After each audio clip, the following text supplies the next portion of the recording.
Ok. O senhor disse, o sigilo da fonte ele é resguardado pela Constituição, no artigo 5º, inciso 16. Mas eu gostaria de saber se antes de publicar alguma matéria, o jornal tem o cuidado de adquirir se essa matéria é verdadeira, se há algum tipo de apuração pelo jornal antes de publicar, não só essa, mas qualquer notícia que chegue até as mãos do senhor e da sua equipe. É interessante a senhora fazer essa pergunta, e é bastante pertinente. Com relação a essa pergunta, sim, tivemos todos os cuidados.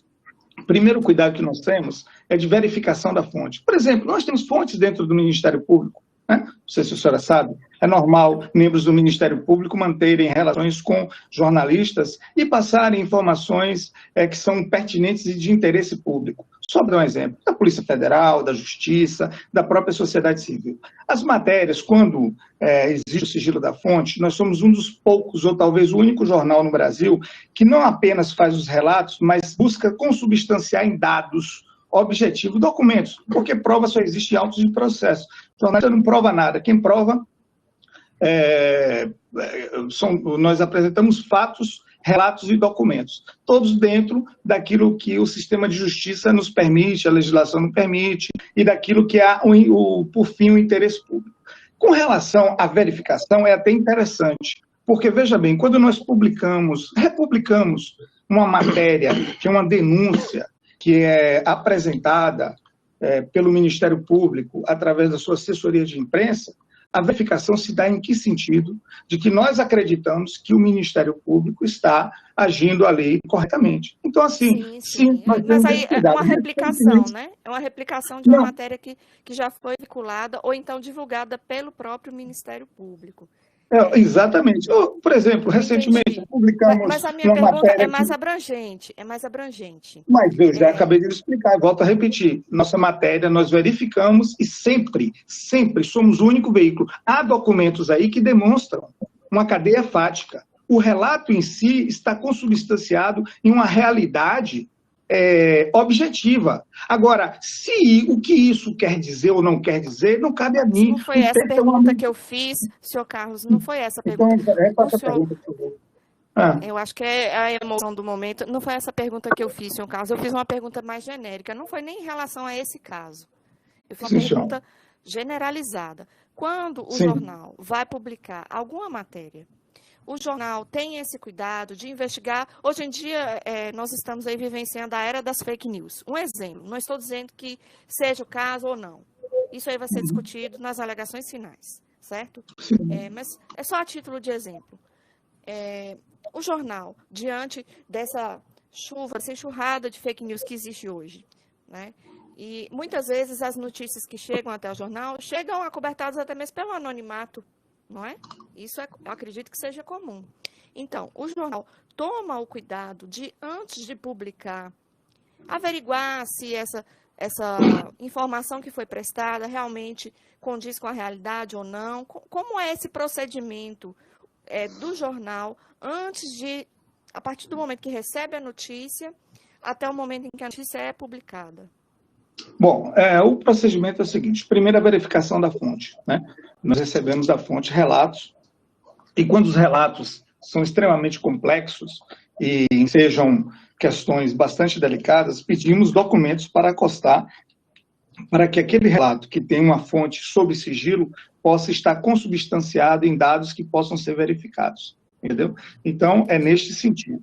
Então, tudo que está, por exemplo, neste caso específico, é o que nós estamos discutindo aqui. Tudo que está narrado aqui são situações que aconteceram. As suposições que foram levantadas além do meu texto não estão no meu texto. Não pode ser objeto de admoestação. Então, nós sempre fazemos verificações. Nós temos cerca de 130 mil publicações. Cerca de 130 mil publicações. Tem funcionários do jornal? Tem alguma equipe destinada para fazer essas verificações? Temos estagiários e colaboradores, tá? Nós temos estagiários e colaboradores, tá bom? Mas quando se tratam de matérias complexas, quem faz todo o processo sou eu, tá bom? Então, assim... Nessa matéria, foi o senhor mesmo que fez essa filtragem ou foi algum outro membro da sua equipe? Eu mesmo que fiz essa filtragem. Certo. É porque eu estou dizendo, senhor Carlos, porque até mesmo no Ministério Público, nós recebemos via Disque 100 muitas denúncias que são infundadas, muitas vezes trote, né, que acaba tomando nosso tempo. E a gente tem que perquirir antes de requisitar a instauração de um inquérito policial, de um termo circunstanciado de ocorrência. A gente tem que perquirir primeiro, filtrar, para ver se aquela notícia, notícia de fato que está sendo apresentada ao Ministério Público tem uma certa veracidade ou não. Por isso que eu indaguei ao senhor esse questionamento. Bastante pertinente. Me permita só dizer, nessa matéria está bem clara. Existia no momento ali um debate dentro do Tribunal de Justiça, nós fomos acionados por uma fonte que nos trouxe relatos e documentos, está tudo aí, né? Tudo que está narrado aí, de fato, aconteceu, entendeu? O que está aí, exatamente nos termos que está aí, aconteceu. A fonte disse, a fonte colocou, houve esse debate todo, tudo que foi colocado, efetivamente aconteceu.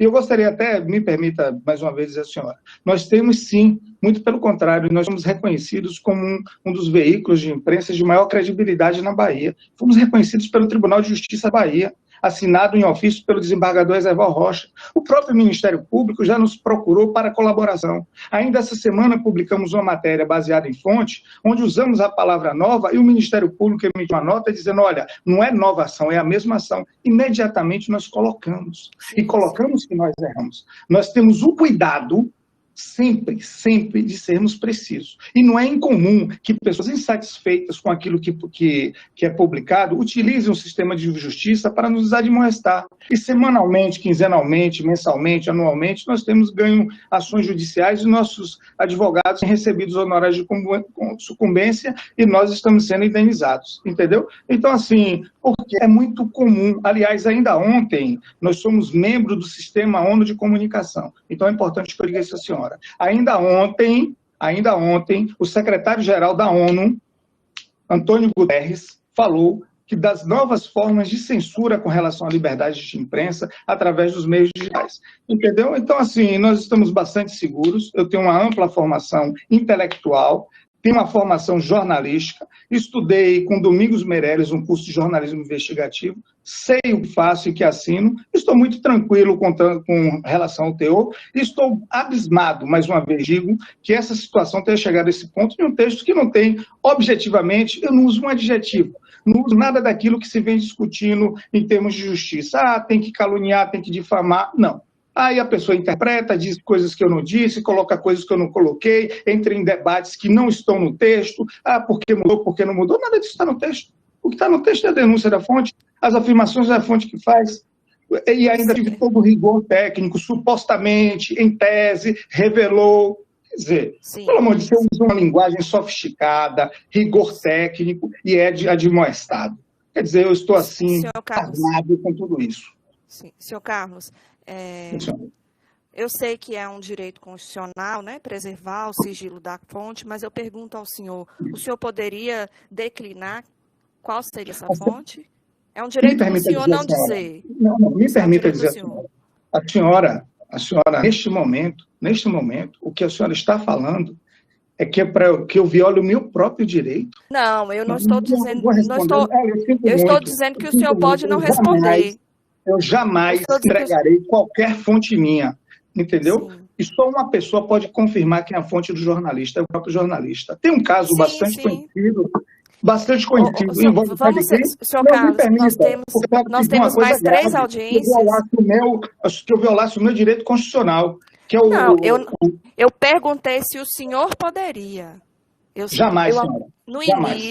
No início, eu disse que eu sabia que era um direito constitucional do senhor e perguntei se o senhor poderia revelar.